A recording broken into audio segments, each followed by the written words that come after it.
un nuevo espacio de esta sección de podcast de la Asociación Acción Psoriasis. Con este medio pretendemos estar más cerca de los pacientes y de los familiares, sobre todo en este tiempo de pandemia. En el espacio de hoy nos encontramos con Borja Santana López, enfermero de la Unidad de Medicina Intensiva del Hospital Universitario Insular de Gran Canaria. Él, a pesar de ser una persona joven, le ha tocado vivir de cerca esta pandemia del COVID-19. Bienvenido, Borja. Hola Esteban, ¿qué tal? ¿Cómo estamos? Muy bien. Borja, comenzar a trabajar en un lugar tan especial como una unidad de cuidados intensivos, ¿qué ha supuesto para ti?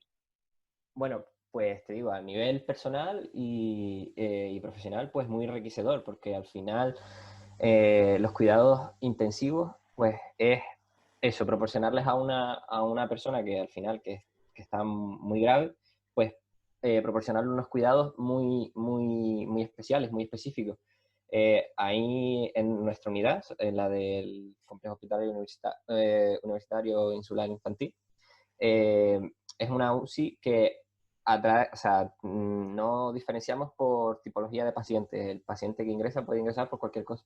Entonces, al final acabas aprendiendo de muchas cosas y de cómo tratar, pues, distintos pacientes de todas formas. Por ejemplo, un paciente oncológico, los pacientes que tienes que tener, los pacientes de trauma tras un accidente y así. Entonces, a nivel personal, eso. Aunque al principio fue bastante chocante, porque un enfermero, bueno, yo cuando tuve la suerte de salir de la carrera, y bueno, pues meterme ahí en las unidades de cuidados intensivos y he seguido trabajando y tal. Pero que al principio era un estrés enorme, porque tú llegabas y veías ahí tantas máquinas, las bombas controlando la sedación del paciente, el paciente intubado a través de los ventiladores, que ahora hoy en día con la pandemia está sonando mucho, los famosos ventiladores y tal, que vas con miedo porque sabes que si el paciente se le va a una de esas cosas, pues podía acabar muy mal, podría ser como digamos, un espacio trágico, ¿no? Digamos. Y eso, pero al principio, a medida que vas trabajando con la especialización, vas cogiendo rodaje y bueno, ya ver tantas máquinas no te resulta tan raro, pero bueno, poco a poco. El papel de los profesionales de enfermería en cualquier unidad es siempre decisivo, pero parece que en este tipo de servicio aún más. Las situaciones a las que tienes que hacer frente pueden ser mucho más extremas. Me gustaría que nos comentaras brevemente cómo te han marcado tus inicios y la permanencia en este tipo de unidades durante este tiempo. Bueno, pues lo dicho, que al principio es eso, que es muy estresante, pero luego a medida que vas cogiendo ese rodaje, ese bagaje, pues vas prediciendo lo que puede ir pasando. Yo te digo, así, a nivel personal, mi experiencia, he trabajado tanto en servicios de adultos como en servicios pediátricos. Las unidades de cuidados intensivos pediátricas a mí me encanta el trabajo que se hace ahí con los niños. El materno es bestial, o sea, el equipo que hay ahí es genial también.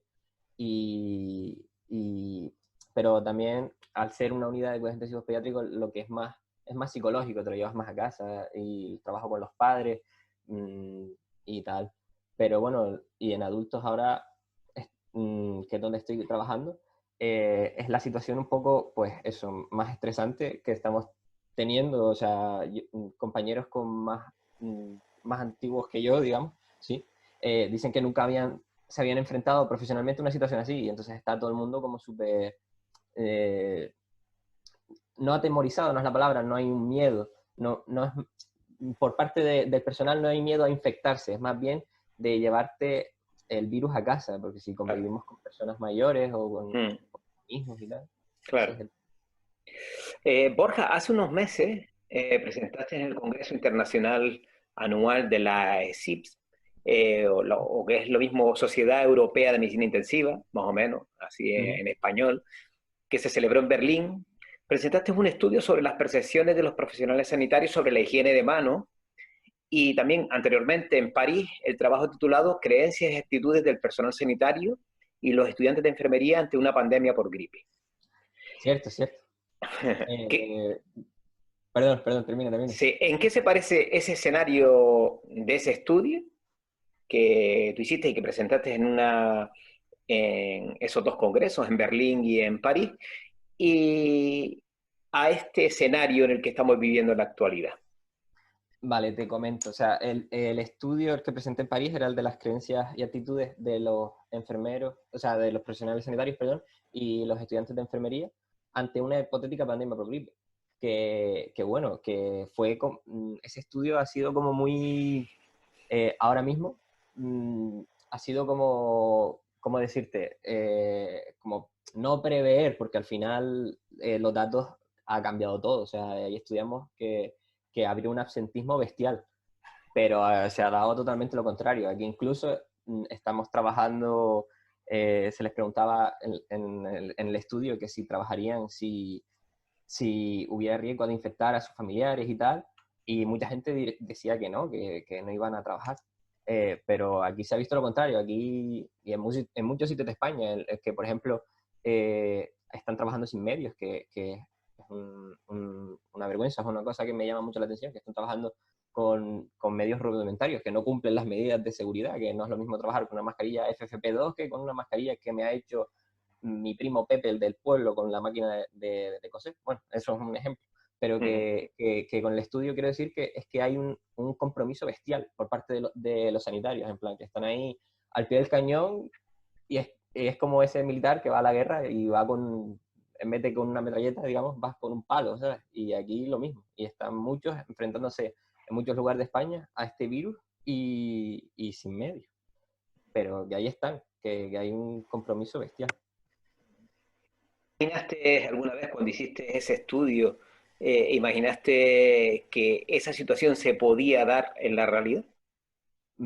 A ver, hay diversos estudios que, que decían que era posible que una pandemia de estas características se pudiera dar. ¿Por qué? Porque estamos en un mundo globalizado, en un momento en el que, como puede haber sido una persona en China que viaja a Estados Unidos y en menos de 24 horas esa persona es positiva, puede traspasar ese virus fronteras, ¿no? Digamos.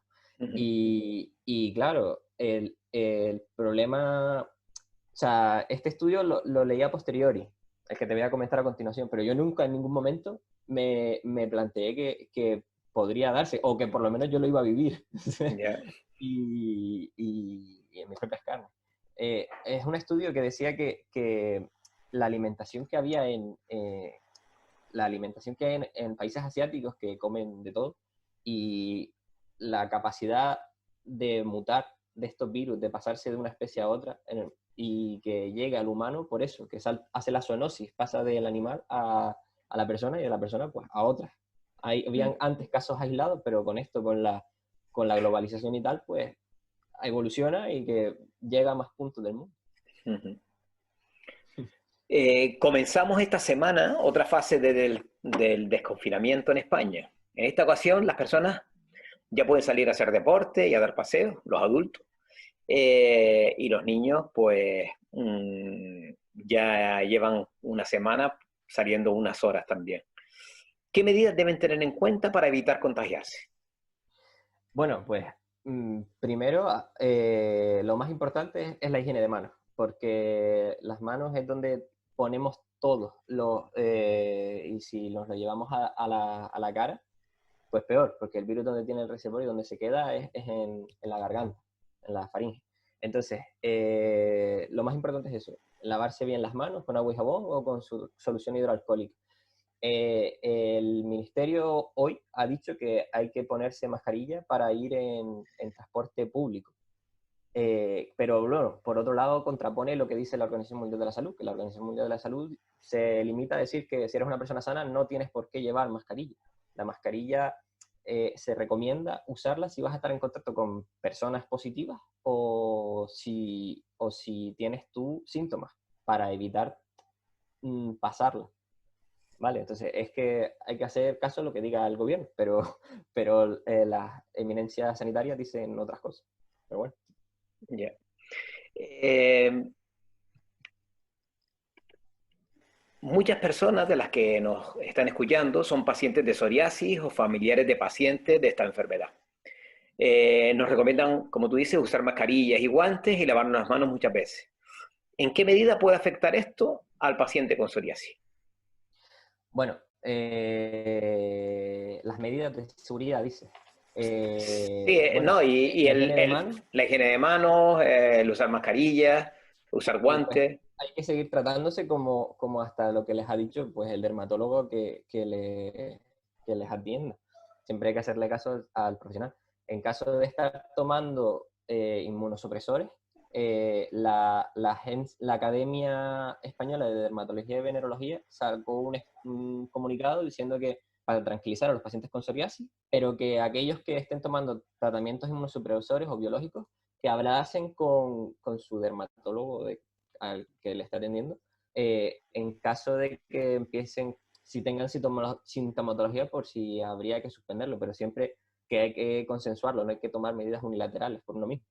Claro. Y con respecto a lo de la higiene de manos, pues si tenemos placas en las manos y tal, hay que seguir cuidándolas, hay que ponerse crema y mantener la piel hidratada sobre todo. Y que estas situaciones de estrés que estamos viviendo, si hay un rebrote, es normal, por lo que ha comunicado esta academia, perdón. Entonces, que si pasa, pues, que saber que es normal, estar encerrados en casa, estar con este estrés ¿verdad? Es normal. Ujú. ¿Qué otras recomendaciones notarías a los pacientes de psoriasis en este tiempo de pandemia, sobre todo en los días que estamos comenzando a salir a la calle? Bueno, pues aprovechar y tomar un poco el sol. Bueno, no solo a los pacientes con psoriasis, sino a todos los que están empezando a hacer deporte, que hay que tomárselo con calma. Llevamos mucho tiempo en casa, el ejercicio que se hace en casa es distinto, que sí, que te mantiene la forma y tal, pero que no es lo mismo que hacerlo en la calle y que no hay que forzar la máquina los primeros días, hay que ir poco a poco y eso, mantener la distancia de seguridad, lavarse bien las manos y usar mascarilla cuando sea preciso. Perfecto. Pues con esto, Borja, llegamos al final de esta entrevista y agradecerte el que hayas estado aquí compartiendo con nosotros también estos pequeños consejos desde el punto de vista de la enfermería, también para los enfermos y los pacientes y familiares con psoriasis. Bueno, nada, para eso estamos. Muchas gracias por invitarme. Pues muchas gracias, Borja. Un saludo. Venga,